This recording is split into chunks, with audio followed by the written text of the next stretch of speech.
హైదరాబాద్ లో సంక్రాంతి సందడి మొదలైంది. పండుగ సందర్భంగా పతంగులను ఎగురవేస్తూ వాడవాడల కైట్ ఫెస్టివల్స్ ను నిర్వహిస్తున్నారు.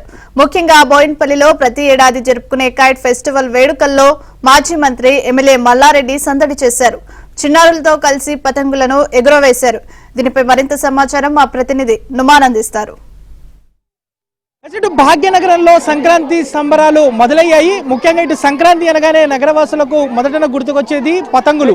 సో కైట్స్ ఫెస్టివల్ మాత్రం ఇటు హైదరాబాద్ నగర వ్యాప్తంగా కూడా ప్రారంభమైంది. ముఖ్యంగా ఇటు బస్తీల నుంచి మొదలుకొని ప్రతి ప్రాంతం దగ్గర కూడా ఎక్కడ చూసుకున్నా కూడా రంగురంగుల పతంగులను ఎగరేస్తూ ఇటు చిన్న పెద్ద తేడా లేకుండా ప్రతి ఒక్కరు కూడా ఇటు కైట్ ఫెస్టివల్స్ ని నిర్వహిస్తున్నటువంటి సిచ్యువేషన్ ఉంది. అందులో భాగంగానే ప్రస్తుతం నేను బోయిన్పల్లిలో ఉన్నాను. బోయిన్పల్లిలో చూడొచ్చు, ఇక్కడ ఉన్నటువంటి చిన్నారులందరూ కూడా ఏదైతే ఈ కైట్ ఫెస్టివల్స్ లో పాల్గొంటున్నటువంటి సిచ్యువేషన్ అయితే మనకు కనిపిస్తుంది. హైదరాబాద్ నగరంలో ప్రతిసారి కూడా ఇటు ప్రతి ప్రాంతాల్లో కూడా పతంగులను పంచడం, పతంగులను ఎగిరవేయడం అనేది ఒక సంస్కృతిగా ఉందని చెప్పవచ్చు. సో అందులో భాగంగానే ఇటు నగరవాసులు అయితే ఎంతో ఉత్సాహంగా ఇటు ఆ పతంగులను ఎగిరవేస్తూ ఏదైతే సంక్రాంతి వేడుకల్లో పాల్గొంటున్నటువంటి పరిస్థితి కూడా మనకు కనిపిస్తుందని చెప్పవచ్చు. చూడొచ్చు, మనం చిన్న పెద్ద తేడా లేకుండా చిన్నారులు అయితే మొత్తం కూడా పతంగులు కోసం పోటీ పడుతున్నారు. మనము చూస్తున్నాం. ఏదైతే మాజీ మంత్రి మల్లారెడ్డి కూడా ప్రస్తుతం ఉన్నారు. ఏదైతే కైట్ ఫెస్టివల్స్ లో ఎంతో ఉత్సాహంగా అందరూ కూడా పాల్గొంటున్నటువంటి పరిస్థితి కూడా మనకు కనిపిస్తుందని చెప్పొచ్చు. ప్రస్తుతం మనతో పాటు మాట్లాడడానికి మాజీ మంత్రి ఎమ్మెల్యే మల్లారెడ్డి గారు ఉన్నారు. మల్లారెడ్డి గారు, చెప్పండి, సంక్రాంతి వేడుకలు ఎలా జరుపుకుంటున్నారు? ఎవ్రీ ఇయర్ కూడా పతంగులను ఎగిరేస్తూ ఉంటారు, ఎలా? ఎవ్రీ ఇయర్ కూడా బాగా పతంగులు ఎగిరేస్తాం, పతంగులు ఆడిపిస్తాం, పతంగులను కట్ చేస్తాం, పతంగులలో ఇచ్చేస్తాం. మా టింకు గౌడ్ గత 15 సంవత్సరాల సంది కూడా పతంగులు పండుగ నాడు పిల్లలకు అందరికీ కూడా మా పాత బస్తీది, మేము పుట్టిన ఊరు, పుట్టిన బస్తీ, మేము తిరిగిన బస్తీ, ఈ బస్సులు అందరికీ కూడా ప్రతి ఒక్కరికి కూడా పతంగులు కానీ, మాంజలు కానీ, చర్కీలు కానీ అన్నీ కూడా పంపిణీ కార్యక్రమం చేస్తాడు. దానికోసమే వచ్చిన ఏది ఏమైనా అన్ని పండుగలు మనం మంచిగా ఎంజాయ్ చేయాలి. లైఫ్ అనేది నవ్వుకుంటూ ఉండాలి, హ్యాపీగా ఉండాలి. బాధలు ఉంటాయి, ప్రాబ్లమ్స్ ఉంటాయి, టెన్షన్స్ ఉంటాయి, అప్ అండ్ డౌన్స్ ఉంటాయి. అవన్నీ కూడా అధిగమిస్తూ మంచిగా ఉంటే లైఫ్ అనేది బాగా. చిన్నప్పుడు ఎలా చేసుకునేవారు? పతంగులు ఎట్లా ఎగిరేసేవారు? ఎట్లా? నేను చిన్నప్పుడు ఎట్లున్నానో ఇప్పుడు అట్లన్నా.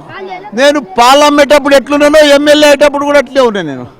నేను పూలు అమ్మేటప్పుడు ఎట్లున్నానో, నేను మంత్రి అయినాక కూడా అట్లే ఉన్నాను. నా దాంట్లో ఏం మార్పు లేదు. నాకు చెప్పండి, ఇంకోటి ఎలా జరుపుకుంటున్నారు? సంక్రాంతి పండుగ ప్రతి 14th ఇయర్ నుంచి వంచుతున్నా. మన ఎంపీ మల్లెడన్న గెలిచినప్పటి నుంచి 5 years, ఎమ్మెల్యే అయింది, మంత్రి అయింది, అదొక 5 years, ఇప్పుడు ఎమ్మెల్యే 11 years. అన్న వచ్చి చాలా పెద్ద ఎత్తున పతంగిలు వంచుతాం. ప్రతి బోయిన్పల్లి కంటోన్మెంట్లో మల్లారెడ్డి అన్నగిన ఇదే విధంగా ఇదే గల్లీలో ఉట్టి పెరిగింది, ఇదే గల్లీలకే స్కూల్ పోయిండు. చాలా సంతోషం. మళ్ళీ ఇదే గల్లీలకు పిల్లలకు పతంగిలు వంచుతుందంటే ఇదే బిల్డింగ్లో అలాగిన మల్లారెడ్డి అన్న పతంగిలు వంచింది. చాలా సంతోషం. ఎలా సెలబ్రేట్ చేసుకుంటారు? సో అందరికీ నా తరపున సంక్రాంతి శుభాకాంక్షలు.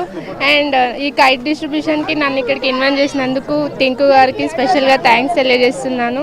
సో నేనైతే బాగా ఎంజాయ్ చేస్తున్నాను సంక్రాంతి కైట్. మొత్తానికి అయితే ఇటు భాగ్యనగర వాసులు ఏదైతే పతంగుల ఫెస్టివల్ ముఖ్యంగా ఇటు చిన్నారులు అయితే ఎంతో ఉత్సాహంగా పతంగుల పోటీల్లో పాల్గొంటున్నారు. ఇటు నగర వ్యాప్తంగా కూడా ప్రతి చోట కూడా ఇటు సంక్రాంతి వేడుకలు అయితే ప్రారంభమయ్యాయని చెప్పవచ్చు. ముఖ్యంగా ఇటు హైదరాబాద్ నగరవాసులకు సంక్రాంతి అంటే మాత్రం మొదట గుర్తుకొచ్చేది పతంగులు, కైట్స్. సో అలాంటి కైట్ ఫెస్టివల్ నగరంలోని వాడవాడలో కూడా ప్రారంభమైందని చెప్పవచ్చు. ఇటు ఎమ్మెల్యేలు కానివ్వండి, మాజీ మంత్రులు కానివ్వండి, అందరూ కూడా ప్రతి ఒక్కరు కూడా ఇటు నగర వ్యాప్తంగా ఉన్నటువంటి ప్రతి ఒక్కరు సెలబ్రిటీలు అందరూ కూడా ఎంతో ఉత్సాహంగా ఏదైతే ఇటు కైట్ ఫెస్టివల్ లో పాల్గొంటారు. అందులో భాగంగానే ప్రతి ఏడాది కూడా ఇటు బోయిన్పల్లిలో దాదాపు 1000 మంది చిన్నారులతో కలిసి నిర్వహించేటటువంటి ఈ బోయిన్పల్లి కైట్ ఫెస్టివల్ మాత్రం అదరహం అనిపించేలా సాగుతుందని చెప్పొచ్చు.